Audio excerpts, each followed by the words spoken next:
उन्हाळ्यात मात्र 15,000 रुपयाच्या भांडवलामध्ये 35 ते 40 दिवसात शेतकऱ्याला मालामाल करू शकणारी दोन पिके आम्ही इथून पुढे सांगतोय। ही पिके इतकी जबरदस्त आहे की ॲव्हरेज भाव जरी सापडला तरी शेतकऱ्याला ही मालामाल करतात। पण जर कधी तेजीत ही पिके सापडली तर शेतकऱ्याची लॉटरी भर उन्हाळ्यात सुद्धा लागू शकते। तर इतकी क्षमता या पिकामध्ये आहे। व्हिडिओच्या माध्यमातून ही पिके कुठली आहेत, यांची लागवड कशी करायची, खत व्यवस्थापन, पाणी व्यवस्थापन हे तर सांगणारच आहोत। पण व्हिडिओच्या शेवटी अशा काही टिप्स सांगणार आहोत की जे अनुभवातल्या अनुभवी शेतकऱ्यांना सुद्धा माहिती नाही, की ज्यामुळे या दोन पिकांमधनं विक्रमी उत्पादन घेता येतं आणि मार्केटपेक्षा जास्त भाव सुद्धा मिळवता येऊ शकतो। तर त्यामुळे व्हिडिओ अतिशय काळजीपूर्वक शेवटपर्यंत पाहत राहणं अगदी गरजेचं आहे। त्यामुळे व्हिडिओ पाहत राहा। चॅनलला जर नवीन असाल तर जरूर सबस्क्राइब करून शेजारील बेलचं बटन दाबा। उन्हाळ्यात पाण्याची कमतरता, वातावरणात उष्णता आणि शेतकऱ्याच्या उत्साहात मोठी कमतरता या तीन गोष्टी शेतकऱ्याला सतावत असतात। त्यामुळे शेतकरी उन्हाळ्यात शेतीमधून चांगलं उत्पन्न घेऊ शकत नाही, कारण की एकंदरीतच अख्खा निसर्गच त्याच्या विरोधात त्या ठिकाणी असतो। पण शेतकरी मित्रांनो, आपण शेतात काय पिकेल यापेक्षा बाजारात काय विकेल याचा अंदाज घेऊन जर काही महत्त्वाची पिके जर निवडली तर अगदी उन्हाळ्याच्या प्रतिकूल परिस्थितीत सुद्धा अतिशय कमी भांडवलात आणि अगदी कमी दिवसात 35 ते 40 दिवसात आपण गॅरंटेड मालामाल होऊ शकतो। तर हाच विश्वास या व्हिडिओच्या माध्यमातून मला तुम्हाला द्यायचा आहे। तर सर्वात आधी आपण जाणून घेणार आहोत कोणती ही दोन पिके आहेत की जी मार्केटमध्ये तुम्हाला उन्हाळ्यात अगदी मालामाल करून ठेवल्याशिवाय राहत नाही, तेही अगदी कमी दिवसामध्ये आणि अतिशय कमी खर्च 15 ते 20 हजाराच्या खर्चामध्ये। आता ही पिके दोन आहेत। यातलं पहिलं पीक अगदी उत्कृष्ट आहे, कायम याची वर्षभर डिमांड असते। पण दुसरं यातलं क्रमांक 2चं जे पीक आहे तर त्याने शेतकऱ्यांच्या आयुष्यात लॉटरी त्या ठिकाणी लावलेली आहे। काही शेतकऱ्यांचं 20-20 वर्षाचं कर्ज या पिकाने 40 दिवसात नील सुद्धा केलं आहे। इतकी क्षमता 2 नंबरच्या पिकात आहे। तर सगळ्यात आधी जाणून घेऊ पहिलं पीक जे आहे मेथीचं पीक। आता मेथीचं पीक तुम्ही याच्या आधी घेतलं असेल, पण ती घेण्याची एक विशिष्ट पद्धत आम्ही सांगतो की ज्यामुळे उन्हाळ्यात उत्पन्न वाढून जबरदस्त रेट भेटू शकतो। तर याचा मेथीच्या लागवडीसाठी पूर्ण महाराष्ट्रामध्ये अगदी अनुकूल परिस्थिती आहे।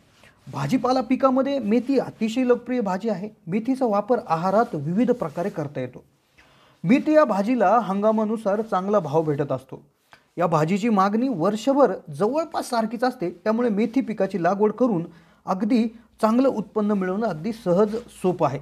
आता सगळ्यात आधी भाऊ, मेथीला वातावरण कसं आहे तसं बघितलं तर महाराष्ट्रातल्या प्रत्येक जमिनीत प्रत्येक भागात मेथीची लागवड केली जाऊ शकते। यासाठी लागणारी जमीन मध्यम कसदार ते पाण्याचा चांगला निचरा होणारी जमीन त्या ठिकाणी लागत असते।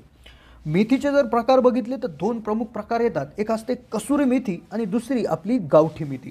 कसुरी मेथीची वाढ हळूवार होते। तिला बियाणांसाठी त्या ठिकाणी जर त्या ठिकाणी केलं तर बियाणे फार लेट येतात। ही अगदी सुगंधी असते, खायला चवदार असते। आणि जे आपली रेग्युलर मेथी आहे तर तिच्या त्या ठिकाणी ती भाजीसाठी केली जाते। अगदी कमी पाण्यामध्ये त्या ठिकाणी ही येत असते आणि हिची जी काय बी आहे तर ती मोठी येत असते। आता हिची लागवड करण्याची पद्धत अशी असते की 3x2 मीटरचा सपाट वाफा आपल्याला तयार करून घ्यायचा असतो आणि जवळपास त्याच्यावर 20 ते 25 सेंटीमीटरच्या अंतरावर आपल्याला मेथी पेरायची असते। मेथी बऱ्याच वेळा आता ट्रॅक्टरने सुद्धा पेरू शकता किंवा टोकन यंत्राच्याद्वारे किंवा खुरप्याने रेषा ओढून तुम्ही टाकू शकता किंवा शिंपू सुद्धा शकता। आता साधारणपणे एक 15 ते 20 किलो 25 किलोपर्यंत साधारणपणे बियाणे एकरी याला त्या ठिकाणी लागत असतं। मेथीची लागवड केल्यानंतर लगेच 4 ते 5 तासाच्या आतच आपल्याला पाणी त्या ठिकाणी द्यावं लागत असतं। पेरण्याआधी सुद्धा काही आवश्यक खते टाकलेले असतात, पण त्यानंतर एक 10-15 दिवसाची मेथी झाल्यानंतर 10 लिटर पाण्यात 1.5 किलो युरिया त्या ठिकाणी विरघळून त्याचा फवारा त्या ठिकाणी मारावा लागत असतो। पाणी देण्याची पद्धत अगदी नियमितपणे पाणी हिला उन्हाळ्यात द्यावं लागतं। 4 ते 6 दिवसाच्या अंतराने द्यावं लागत असतं। याच्यावर येणारा रोग म्हणजे मर रोग हा प्रभावी रोग आहे। तर त्याच्यावर त्या ठिकाणी आपल्याला अगदी व्यवस्थित असं औषध त्या ठिकाणी घेऊन मारायचं असतं। आता काढणी आणि उत्पादन किती होतं तर जवळपास 30 ते 35 दिवसाच्या कालावधीनंतर याला त्या ठिकाणी याचं उत्पादन चालू होत असतं। तर याच्या आपल्याला जुडव्या बनवाव्या लागत असतात आणि या जुडव्या त्या ठिकाणी बाजारात नेऊन विक्री करायच्या असतात। एकरी याचा उत्पन्नाचा अंदाज जर घेतला तर 7 ते 8 टन किंबहुना 10 टनापर्यंत एकरी उत्पादन याचं काढलेलं आहे। पण आपण नगावर जुडव्याच्या हिशोबाने याला विकत असतो। त्यामुळे जुडव्यांच्या हिशोबाने जर बघितलं तर भरपूर पैसा अगदी 30 ते 35 दिवसातच होत असतो। आता यानंतरचं दुसरं पीक की ज्याने शेतकऱ्यांचं 20-20 वर्षाचं कर्ज 30च दिवसामध्ये मिटवलेलं आहे, तर ते म्हणजे कोथिंबिरीचं पीक. कोथिंबिरीचं उत्पादन अगदी भरपूर निघतं, प्रचंड मागणी वर्षभर याला असते आणि उन्हाळ्यामध्ये याचा भाव अगदी गगनाला भिडलेला आपल्या निदर्शनास आलेला आहे. पण होतं काय की उन्हाळ्यामध्ये वातावरणात उष्णता असल्यामुळे याची पाने करपतात, बरेचसे याच्यामध्ये नुकसान होत असतं. त्यामुळे शेतकरी याला लावण्यास धजावत नाही. लावलं तर याचं उत्पादन कमी होतं. तर याच्यासाठी उन्हाळ्यात काय काळजी घेतली पाहिजे की ज्यामुळे कोथिंबिरीचं उत्पादन अगदी चांगलं राहून जास्त भावाच्या काळात आपला माल मार्केटमध्ये येईल, यासाठीच्या काही टिप्स आम्ही एका व्हिडिओच्या माध्यमातून दिलेल्या आहेत. तर त्या व्हिडिओची लिंक आम्ही डिस्क्रिप्शनमध्ये टाकणार आहोत. तर त्या कोथिंबिरीसाठी जमीन ही मध्यम ते हलक्या त्या ठिकाणी याची लागत असते. यासाठी सुद्धा वाफे तयार करावं लागत असतात आणि यामध्ये सुद्धा 15 सेंटीमीटरच्या अंतरावर आपल्याला याची पेरणी करावी लागत असते. एकरी जर बघितलं तर 25 ते 30 किलोचं बियाणं याच्यासाठी लागत असतं. याचं बियाणं म्हणजे धने असतात, तर ते धने रगडून आपल्याला त्या ठिकाणी एखाद्या ओल्या गोंदपाटात ठेवावं लागतात, ज्यामुळे 8 ते 10 दिवसातच याची उगवण होत असते. याला पाणीसुद्धा 4 ते 5 दिवसांनी आपल्याला द्यावं लागत असतं. पाटपाणी किंवा तुम्ही स्प्रिंकलर किंवा रेन पाईपच्या माध्यमातून पाणी जर दिलं तर अगदी चांगल्या प्रकारे ह्याचं काम होत असतं.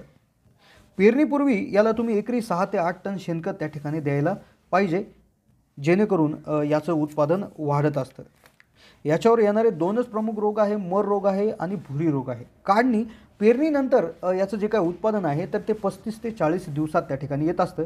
जवळपास एक 35 ते 40 दिवस झाल्यावर 15 ते 20 सेंटीमीटरचे याचे रोपे होतात आणि त्यानंतर आपण ही मुळासकट उपटू शकतो किंवा त्या ठिकाणी जी कट करून त्या ठिकाणी घेऊ शकतो, ज्यामुळे 1-2 वेळा आपण याची काढणी करू शकतो.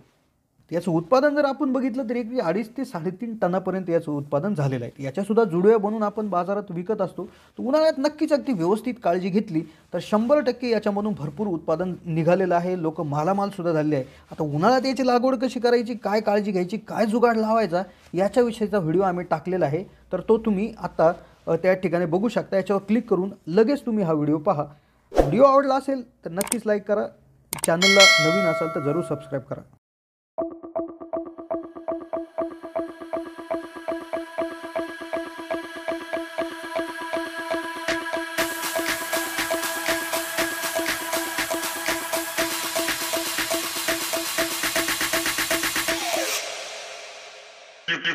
Thank you.